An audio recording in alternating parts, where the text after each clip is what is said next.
¿Qué tal? ¿Cómo están? Soy Arturo González de Araujo y otro día más en ABC de Empresas. Bienvenidos todos. Como se han podido dar cuenta, hemos estado charlando de diferentes puntos de vista, de diferentes ópticas y desde diferentes perspectivas. El mundo laboral, el mundo del empleado, el mundo del patrono, del empresario. Startups, emprendedores, empresas un poquito más grandes en estructura, líderes formales y líderes de hecho. Todas ellas, si nos hemos percatado, han estado en función del ser humano, del individuo, y es importante no perderlo. Sin embargo, es importante aclarar que si bien es cierto que toda la estructura está formada por individuos, también está regida por el derecho. Y esa es la razón por la que el día de hoy decidimos invitar a un especialista en materia laboral, porque evidentemente no solo es el qué y el cómo, sino lo que es posible y lo que no. No todo es malo. Sin embargo, es importante tener conciencia del mundo del derecho, cuáles son nuestras posibilidades para poder mantener no solo la plantilla de la mejor forma, sino estar dentro de la regulación. Es por ello que Mario Alberto Yáñez, socio de Farell y Yáñez SC, nos acompaña el día de hoy, quien es egresado de la UNAM y tiene una maestría por la Escuela Libre de Derecho. Tiene más de 17 años de experiencia y se ha especializado primordialmente en representar a patrones, prestando servicios de consultoría y litigio. Creo que podemos hablar mucho de la experiencia de Mario en diferentes ámbitos, desde implementación de NOM 035, desde contrataciones, negociaciones y litigios, sino que más bien prefiero abrir el micrófono a él y poder tener una charla de la que estoy seguro va a ser de gran utilidad para todo nuestro auditorio. Mario, ¿qué tal? ¿Cómo estás? Arturo, ¿cómo estás? Bien, muchas gracias, bienvenido. Gracias. La verdad es que ya teníamos un buen tiempo esperando una charla de este tipo y que pudiéramos efectivamente aterrizarlo. La verdad es que cuando empezó el tema de la pandemia, en marzo, si bien me acuerdo, cuando empezamos con el tema de las escuelas de que iban a regresar el 16 y nunca regresaron, ¿no? Nos hemos topado con una serie de asegúnes y una bola de lagunas que pensábamos que estaban sufragadas desde aquella cuestión histórica, me parece, en 2008, del H1N1 e incluso el sexenio de Felipe Calderón.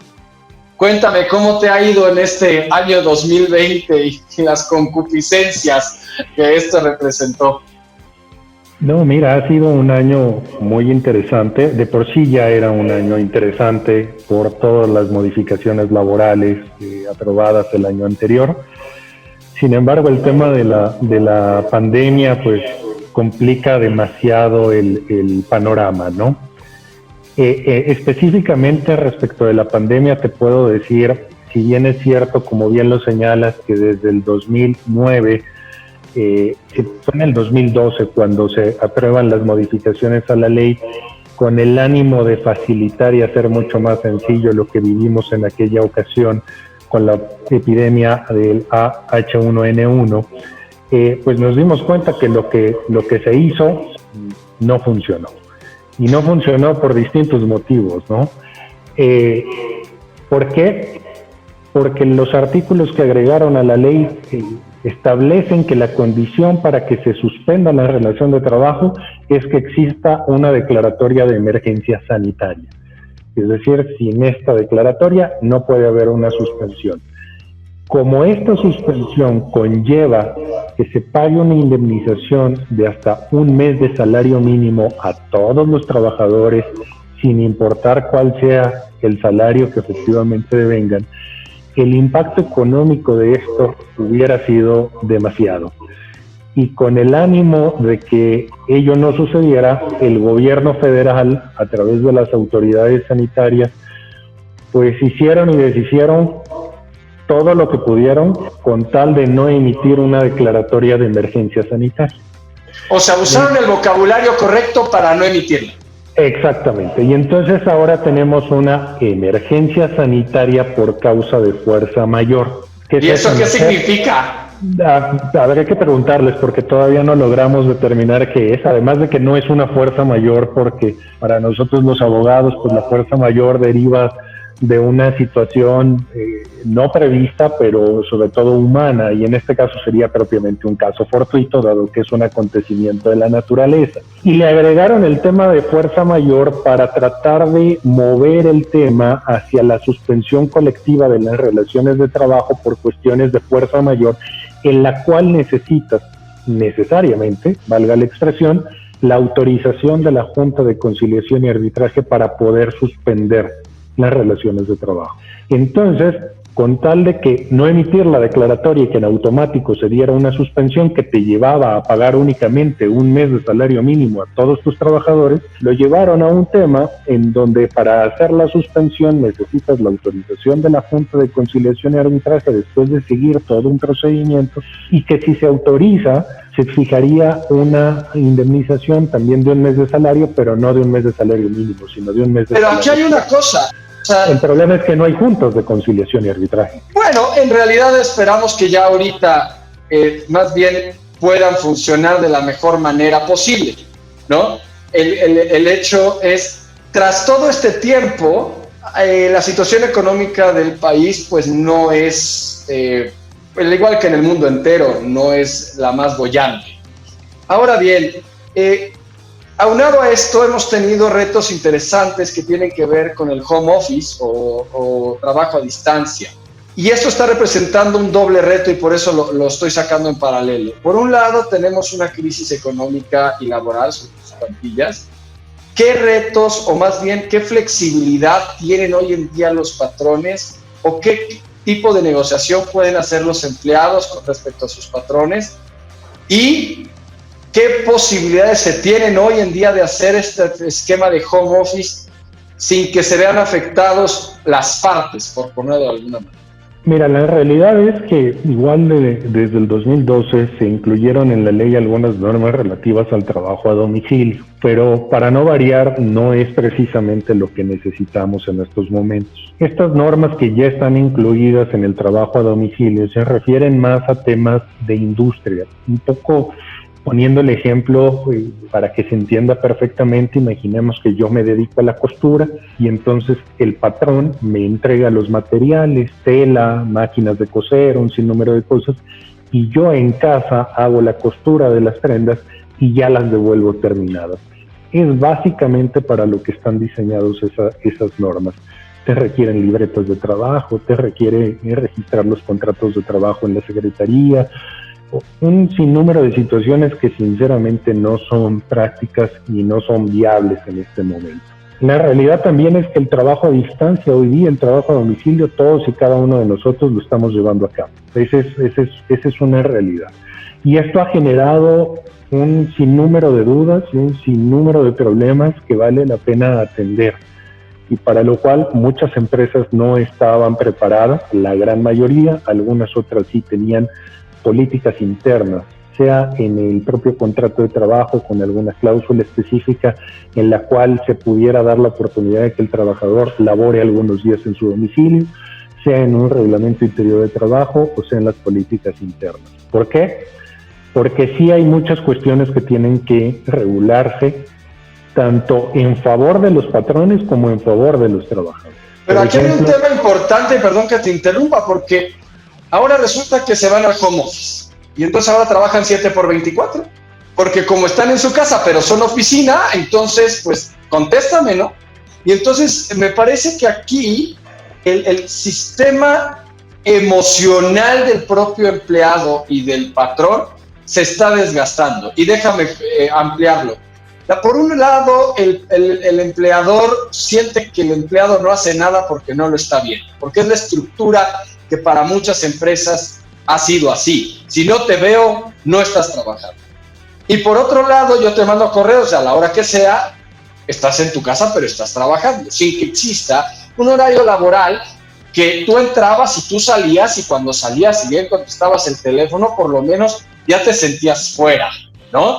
Creo que esta situación ha empezado a generar un desgaste emocional importante, y esto tiene una relación legal muy importante que tiene que ver con la NOM 035. Definitivamente, la norma 035, muy en boga, que en octubre entra en vigor la segunda parte, Definitivamente, pero también hay que ser muy cuidadosos, ¿no? Porque el tema, por ejemplo, una falta de control de la jornada de trabajo, si bien genera una afectación psicológica, el motivo es otro, diferente, es un incumplimiento de la ley, no está respetando la jornada de trabajo y se tendría que respetar. El estrés que genera esto, o el estrés de que todo el día estoy en mi casa, de que no puedo salir a ningún lado, además que me puedo enfermar o que mis seres queridos se pueden enfermar, también genera un estrés. Y entonces, en términos de la norma, es donde tenemos que empezar a determinar, siguiendo las reglas que establece la propia norma 035, si esto es un objeto de análisis de la norma. La norma 035 analiza actividades, no analiza trabajadores. Eso es bien importante. Lo que trato de analizar es la actividad y los riesgos psicosociales que derivan de la actividad que voy a desarrollar. No me analiza a mí.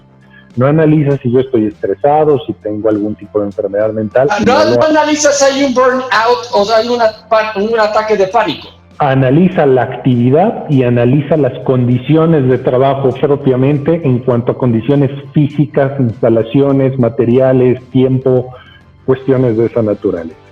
Entonces, y se refiere a centros de trabajo, y aquí es donde empieza el problema grandísimo. ¿Tu casa es un centro de trabajo, sí o no? En algunas cosas podríamos decir que sí, en algunas cosas podríamos decir que no, pero prefiramos decir que no, porque si decimos que sí, implicaría que incluso, por ejemplo, el contrato colectivo de la empresa aplique en tu casa. Que si sufres y por otro lado, ¿tendría que llevar yo los escritorios y las computadoras? Ese es el mayor problema que ha surgido actualmente y es a lo que nos estamos enfrentando día con día. ¿Quién paga el escritorio? ¿Quién paga la silla? ¿Quién paga el servicio de internet? La luz, todo lo que se requiere para la prestación de los servicios, ¿no? En algunos casos se ha llegado a negociaciones entre patrón y empleados en donde haya algún tipo de compensación o ayuda para que puedan sufragar estos gastos. Pero también hay patrones que dicen, pues no. Pero es que el nivel de gasto y costo, resulta que el internet no solo está en la oficina, sino ahora tengo que pagar internet tantos empleados tenga, lo cual en algún punto se vuelve incosteable. Y los celulares y un sinnúmero de cosas, porque además tienes que garantizar que esos servicios sean adecuados para la prestación del servicio. Porque además recordemos que en casa no solamente está el empleado, está seguramente su pareja que también trabaja y que también requerirá de una conexión a internet, más los niños que seguramente estarán en la escuela por videoconferencia y entonces pues necesitas un internet robusto pues para que aguante todo este tipo de conexiones. Y entonces, ¿quién paga qué? Yo, patrón, pago el internet, pero ¿pago todo para que los niños también vayan a la escuela o solamente pago una parte? Pago tu teléfono celular, cuestiones de ergonomía, la silla, el escritorio, porque bueno, pues ahora ya después de 5 meses la mesa del comedor deja de ser cómoda, ¿no? Me parece importante y los retos que se vienen para el próximo año, veámoslo así, porque para muchos el 2020 está prácticamente cerrado. Estamos pensando, muchas de las empresas ya piensan en el 2021 y en los proyectos que se pudieran tener. Muchas de ellas, en el mejor de los casos, están esperando sobrevivir en el 2021. Para todas aquellas empresas que desgraciadamente se van a ver en la necesidad de liquidar, finiquitar a alguna parte de la plantilla o bien de plano cerrar. ¿Qué sigue? ¿Qué tienen que hacer? Porque es uno de los temas más estresantes para cualquier empleador. Entonces, no tengo ni para pagarles la nómina. O sea, ahora, ¿qué me espera? ¿No? ¿Y cómo voy a terminar con ello? Creo que esta parte, que si bien es la parte poco agradable de la parte laboral, que más bien la parte de discusión doctrinal y práctica, muy práctica de qué voy a hacer para que mis colaboradores puedan seguir trabajando, llegamos a un punto donde en ocasiones ya no podemos. ¿Qué hacer con eso? Mira, a estas alturas ya pasamos por la reducción de jornadas, una reducción de salarios que pueden ser cuestionables, creemos que se pueden llevar a cabo siempre y cuando tengamos el consentimiento del trabajador. Ya esa parte la pasamos, esto fue al inicio de la pandemia. Ahorita, como bien dices, viene el tema de ya no puedo subsistir.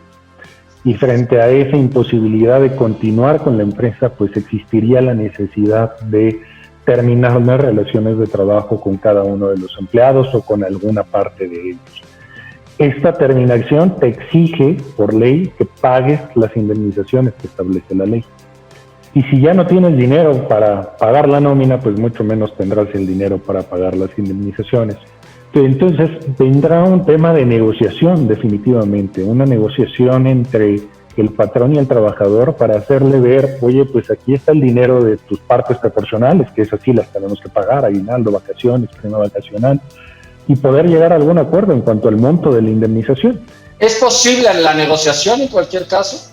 En cuanto a los montos de la indemnización, sí es posible. Y si se llega a un acuerdo, se firma un convenio de terminación y es posible documentar esto adecuadamente para eliminar cualquier riesgo para el patrón y para el empleado. ¿Se puede negociar? Sí se puede negociar y hay que negociar, porque de otra forma no podríamos pagar. Pero ¿qué formalidades representa esto? Porque en diferentes momentos me parece que ha tenido que tener ratificación de la Junta, a veces no, la jurisprudencia ha cambiado, ¿no? El Poder Judicial ha estado a veces más ambivalente en esta parte de qué tipo de convenios se requieren ratificación en las juntas. ¿Qué seguridad jurídica les puede dar a los empleados y a los patrones, por supuesto, una firma de un convenio de este tipo? Mira, por regla general te podría decir que todos los convenios tienen que ser ratificados ante la Junta de Conciliación y Arbitraje. Sin embargo, también, como bien lo has dicho, el Poder Judicial ha estado muy movido en eso y sobre todo porque esto implicaba una carga de trabajo impresionante para las Juntas de Conciliación y Arbitraje. Se da la posibilidad de que los convenios privados de terminación no tengan que ser ratificados en virtud de que el trabajador siempre tiene un derecho de poder reclamar algo que hay en el convenio que no le gusta. Sin embargo, no se afecta su validez. ¿Tiene ventajas ratificar el convenio? Sí tiene ventajas. Una, te da mayor seguridad jurídica, le da mayor seguridad jurídica a las partes por el simple y solo hecho del acto mismo que se realiza ante una autoridad, pero además un convenio aprobado por la Junta técnicamente es inatacable, es decir, un empleado no podría presentar ningún tipo de demanda en contra de ese convenio reclamando la nulidad de ese convenio. Un convenio firmado en privado sí puede ser demandado en cuanto a su nulidad. Entonces, pues, ¿cuál es la seguridad jurídica que te da? Que no te demanden, definitivamente. Ahora, no todos los convenios, me refiero a los convenios de terminación. Un convenio de reducción de salario difícilmente podrá ser ratificado ante la Junta de Conciliación y Arbitraje porque difícilmente una Junta de Conciliación y Arbitraje lo admitiría. Ya. Entonces, ese sí se tiene que hacer de forma privada. Reducción de jornadas, reducciones salariales, todo este tipo de convenios hay que, perdonando la expresión, hay que jugar con lo que tenemos hoy día y hay que celebrar convenios privados y defendernos con ellos, ¿no? Y aquí, de hecho, tratando de tener una bola de cristal sobre el futuro, me parece que ahora van a sacar unos tribunales del trabajo y hay una reforma por ahí, ¿no? ¿Cuál sería tu expectativa, nuevamente pensando ya en 2021 y siguiente? Siendo sinceros, va a ser un poco caótico por el tema propiamente de la pandemia. Efectivamente, en el 2019 se aprueba la regulación, las reformas a la Ley Federal del Trabajo en cuanto a cuestiones colectivas y cuestiones de justicia laboral, con tal de alinearnos con los requisitos que se establecieron en el Tratado de Libre Comercio firmado entre México, Estados Unidos y Canadá. Efectivamente, tienen que desaparecer los puntos de conciliación y arbitraje y se crearán tribunales laborales que ahora serán parte del Poder Judicial local o federal, dependiendo de la jurisdicción. Las juntas de conciliación y arbitraje actualmente dependen de los poderes ejecutivos locales o del Poder Ejecutivo Federal. Técnicamente van a desaparecer, aunque va a haber un periodo en el que convivan tanto los tribunales como las juntas, porque las juntas tendrán que concluir todos aquellos asuntos que se presenten para su conocimiento hasta antes de que se creen los tribunales.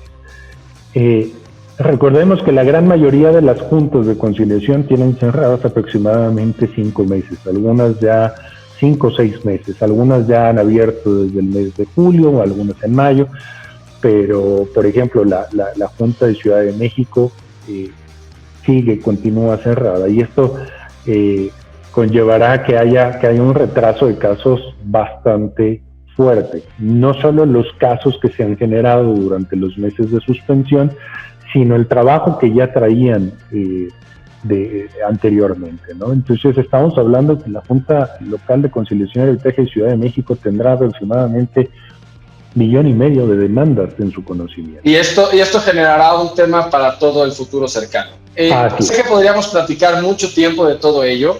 Creo que sin lugar a dudas estaremos tocando base contigo para todos los temas legales. Y te tengo una última pregunta que se la he hecho a todos mis invitados en esta sección. Visto desde tu punto de vista personal y laboral, para ti, ¿qué es el trabajo duro? El echaleganismo, el esforzarse por salir adelante. El luchar día con día para lograr lo que queremos. Me parece perfecto. Yo sé que muchas personas tendrán mucho más dudas. ¿Dónde pueden localizarte? Mira, claro, estamos en la oficina, está en nuestro teléfono, nuestras redes sociales, por ahí aparecerán, estamos en LinkedIn, tenemos nuestra página de internet www.fyabogados.mx, ahí encontrarán los datos de contacto de nuestro domicilio y los teléfonos de la oficina, y será un gusto poder estar en contacto con aquellos que así lo necesiten. Pues muchas gracias. Gracias a todos los que hicieron posible un día más de ABC de Empresas. Gracias a todos los que estuvieron conectados el día de hoy. Soy Arturo González de Araujo, socio director de González de Araujo Consultores, y hasta la próxima.